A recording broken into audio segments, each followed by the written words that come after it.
Hey everybody, welcome to the Buy Red channel.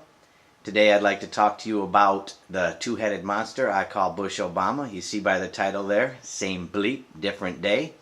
We're just going to hit a few hot topic issues and I'm going to kind of prove to you that they are one and the same. Let's start with the Iraq War. Obviously George Bush started it. Weapons of mass destruction or whatever you want to call it. Obviously, he was for it. Obama campaigned saying 6 months, we're out of there. More or less. Times change. He made other statements. Now it's just on the back burner. He's too busy with Afghanistan and the drones he's sending into Pakistan. Obviously, he's for it. Now we'll go down to executive orders. George Bush, 290 of them as far as I could come up with. And I know they might not all be bad, but for the most part, they do circumvent Congress. And you throw Obama in with his czars and already having 42 known executive orders. Obviously, again, two heads, same body. We move on down to budget deficits, where Bush talked a good conservative game, but he had the fastest increase in spending since the beginning of World War II. It went through the roof in his 8 years. And thanks to his parting gift to the big banks in his last year, his budget deficits were alarming. Bring on Obama.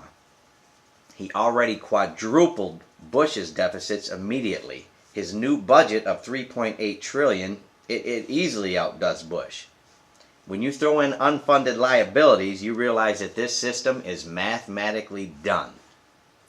We produce nothing, and that's what happens.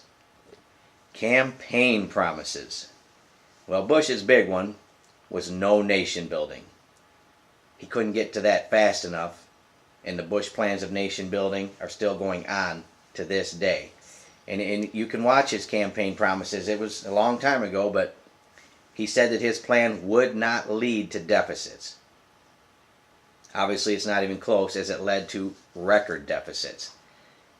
Obama, fix NAFTA. Go back, watch the speeches. He said he would fix NAFTA and get us out of these trade agreements. It's never been brought up since. And like I said, 6 months out of Iraq. You could go back to his public will have 5 days to look at bills. I don't know, he called it his sunshine clause or whatever. He slammed lobbyists, said they would not be in his administration. And of course, what's he do? He has more than Bush. But together, their campaign promises are very weak. 9/11 truthers, their thoughts on them.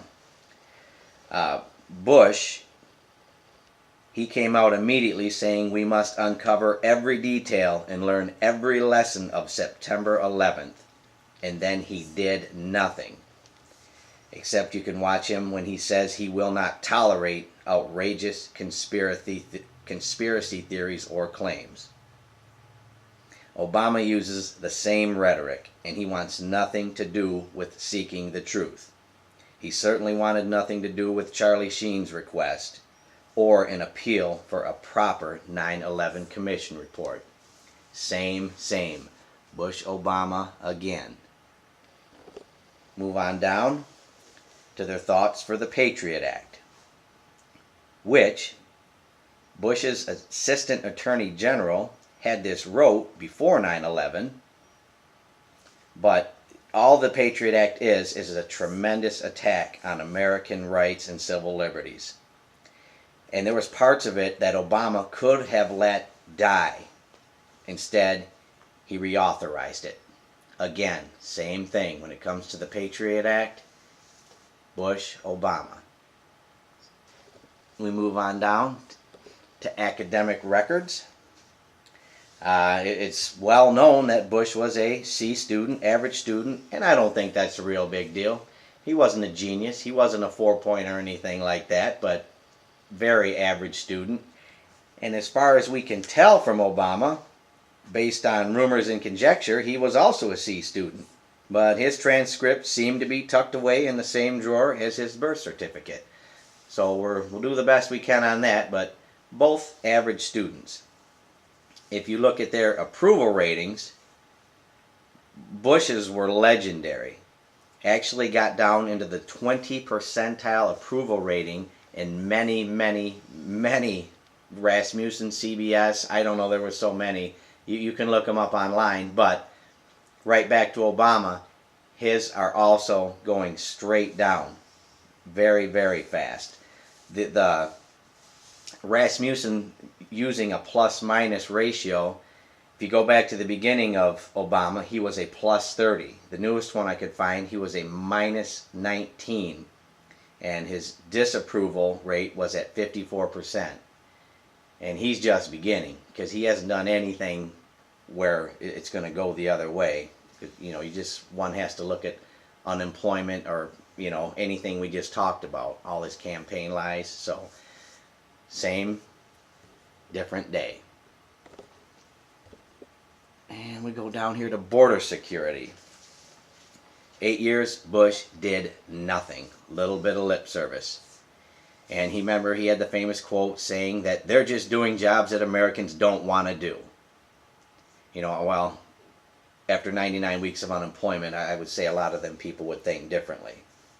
Obama, his new budget actually cuts the number of Border Patrol agents. And there's talks of an amnesty bill right around the corner.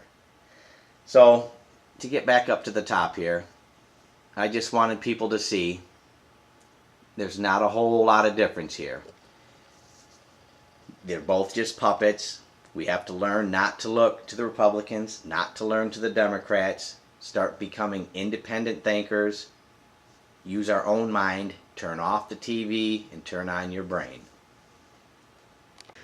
Hey everybody, this is Chuck. Just wanted to recap this real quick. I know it went kind of fast, but as far as taking the Iraq War or the executive orders, the similarities are very strong. And you could make a video, 10-minute video, on any one of these topics proving that they are one and the same. Basically, my belief is they're puppets to the CFR, Bilderberg Trilateral, however you want to put it. I'm not worried about being called a conspiracy theorist anymore because the proof is out there. Like I said in the video, turn your TV off. Start doing your own research. It's time to wake the sheep up. I'll see you next time. Thank you.